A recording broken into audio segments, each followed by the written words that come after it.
स्वागत है आपका साथियों। आज पढ़ रहे हैं कर भला तो हो भला। बहुत अच्छी कहानी है ये। नदी किनारे पीपल का एक बहुत बड़ा पेड़ था। उस पर कई छोटे छोटे जानवरों ने अपना बसेरा बना रखा था। एक बार चींटी डाल से फिसल के गलती से नदी में गिर गई। नदी की तेज धार में वह बहुत बहने लगी। अचानक उसे बहते चींटे पर उसी पेड़ पर रहने वाली एक चिड़िया की नजर पड़ी। चिड़िया बहुत परोपकारी थी। उसने चींटे पर दया आई। उसने तुरंत एक पत्ता तोड़कर पानी में चींटे के पास फेंक दिया। चींटा बह रहा था। चींटे उसने चिड़िया ने मदद कर दी। चींटा तुरंत उस पत्ते पर चढ़ गया। वह पत्ता धीरे धीरे बहते बहते नदी किनारे आ गया। बाहर आने के बाद उसने चिड़िया को धन्यवाद कहा। उसने चिड़िया से वादा किया वह इस उपकार का बदला अवश्य चुकाएगा। चलिए, कुछ दिनों बाद चींटा पेड़ से उतरकर खाने की खोज में नीचे घूम रहा था। तभी उसने एक शिकारी को पेड़ के नीचे बैठे हुए देखा। शिकारी ऊपर डाल पर बैठी उस चिड़िया पर निशाना लगा रहा था। इतने में चींटे ने शिकारी के कंधे पर चढ़कर उसे डंक मार दिया, जिससे उसका निशाना चूक गया। बंदूक की गोली पेड़ की दूसरी डाली पर जा लगी और चिड़िया सावधान होकर फुर से उड़ गई। परोपकार का उपकार चुकाया। विशाल मतलब बड़ा, बसेरा मतलब घर, नजर माने दृष्टि, उपकार मतलब एहसान, खोज मतलब तलाश और ढूंढना, डंक मारना मतलब काटना। चींटे ने उसे काट लिया, डंक मार। अब कुछ प्रश्न है, इनको हम लोग करते हैं। गलती से नदी में कौन गिर गया? चींटा। चींटे पर दया किसको आ गई थी? चिड़िया को आ गई थी। पेड़ से उड़कर चींटा क्या खोज रहा था? खाना। पेड़ से उतर के, ना कि उड़ के। और ये आसान आसान से प्रश्न है। हम चलते हैं जो थोड़ा सा डिफरेंट क्वेश्चन है उनकी तरफ। जैसे ये है डिफरेंट।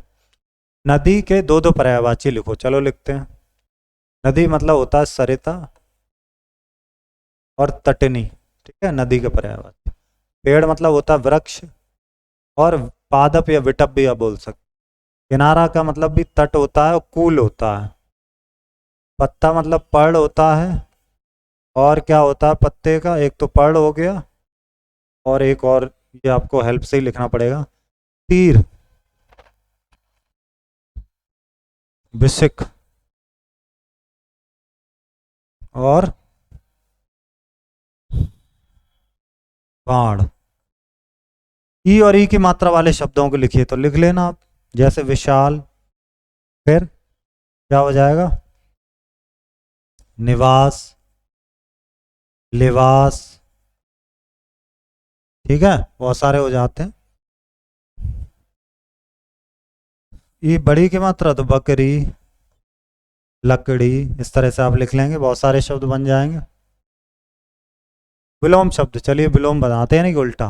बड़ा का छोटा, अपना का पराया, बाहर का अंदर, नीचे का ऊपर, दिन का रात, तेज का धीरे। बहुवचन में बदलना, चलिए बदलते हैं बहुवचन में। जानवर का जानवरों, नदी का नदियां, चींटा का चींटे, डाली का डालियां, चिड़िया का चिड़िया, पेड़ का पेड़ों, शिकारी का शिकारियों, पत्ता का पत्ते। ठीक है, अगली जो एक्टिविटी है उसको आते हैं। चित्र को देख करके पांच पांच जीव जंतुओं के नाम लिखना है। जल में रहने वाले देखो, चित्र को देख के, मगर, मेढक जल में जमीन दोनों में रहता, मगर भी रहता, मछली, बतख, ठीक है, एक दो तीन चार हो गए।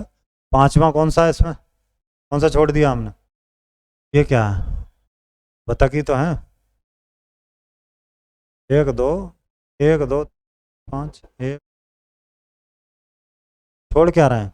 बतख हो गया क्या, मगर हो गया, सांप हो गया, मेढक हो गया, यही है इसमें तो। और जल में रहने वाला ये भी, कमल भी। लेकिन पूछा क्या? जीव जंतु।